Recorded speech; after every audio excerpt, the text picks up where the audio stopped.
Assalamualaikum warahmatullahi wabarakatuh. Saya Lesti Gundawan, peserta Latsar Japanese Tempat Keluar tahun 2022. Kali ini saya akan bahas tentang Smart ASEAN.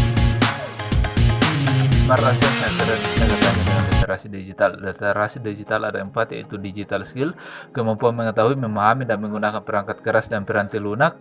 Kemudian digital kultur, kemampuan membaca, menguraikan, membiasakan, dan memeriksa dan membangun wawasan kebangsaan. Kemudian digital etis, kemampuan menyadari, mencontohkan, dan menyesuaikan diri, merasionalkan serta mempertimbangkan. Dan digital safety, kemampuan mengenali, mempolahkan, menerapkan, menganalisis perlindungan data pribadi dalam kehidupan sehari-hari. Tentu ada tantangan-tantangan dalam etika bermedia digital.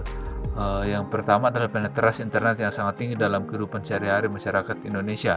Kemudian perubahan perilaku masyarakat yang berpindah dari media konvensional ke media digital. Karakter media digital yang serba cepat dan serba instan menyediakan kesempatan tak terbatas dan big data yang besar. Kemudian intensitas orang berinteraksi dengan gawai semakin tinggi.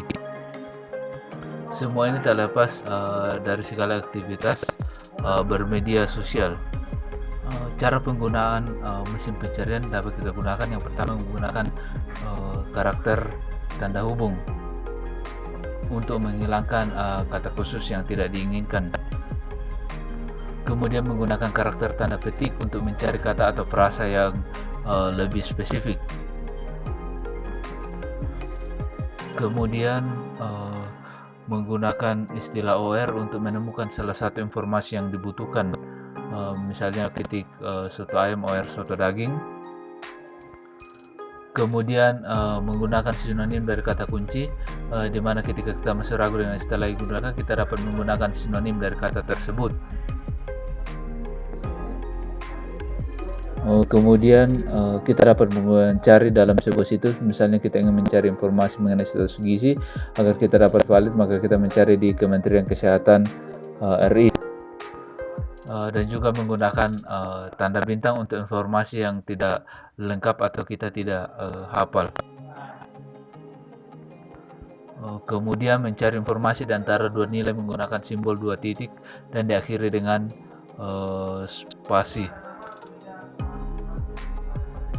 Untuk aman bermedia digital, yang dapat kita tingkatkan kemampuan kognitif, memahami berbagai konsep dan mekanisme proteksi baik terhadap perangkat digital maupun terhadap identitas digital dan data diri. Kemudian afektif, empati agar pengguna media digital punya kesadaran bahwa keamanan digital bukan sekadar tentang perlindungan perangkat digital sendiri dan data diri sendiri, melainkan juga menjaga keamanan pengguna lain.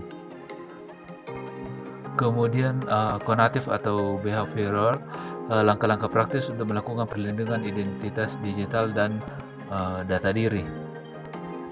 Persiapan untuk mengakses literasi digital, yang pertama adalah aplikasi persikapan dan bersih adalah platform digital yang membutuhkan internet agar bisa beroperasi. Kemudian sangat penting untuk membaca syarat dan ketentuan yang diberikan oleh aplikasi.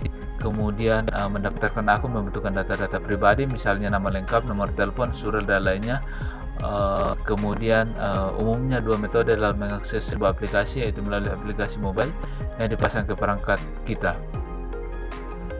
Tips untuk melindungi diri dari hoax yaitu terus melakukan evaluasi, kemudian melakukan pencarian atau Google It, kemudian dapatkan berita dari sumber berita dan bedakan yang mana yang berupa opini dan yang mana dengan sesuai faktanya sendiri. Hal ini penting karena opini banyak digunakan dalam sumber berita. Kemudian ada perlindungan di dunia maya atau cyberbullying. Bentuk-bentuk cyberbullying yang pertama adalah memberikan data personal seseorang ke dunia maya, kemudian cyberstalking dan revenge porn atau memberikan video intim seseorang. Kemudian untuk membedakan cyberbullying dengan candaan, jika suatu ujaran membuat kita merasa kita tidak membuat orang lain menertawa kita, maka candaan tersebut telah melewati batas. Bagaimana menghentikan cyberbullying? Perundungan di dunia maya berpotensi semakin tinggi jika dibiarkan mengingat semakin tingginya penggunaan internet di Indonesia dari tahun ke tahun. Literasi digital diperlukan ke masyarakat, khususnya anak-anak dan remaja, untuk meminimalisir kejadian.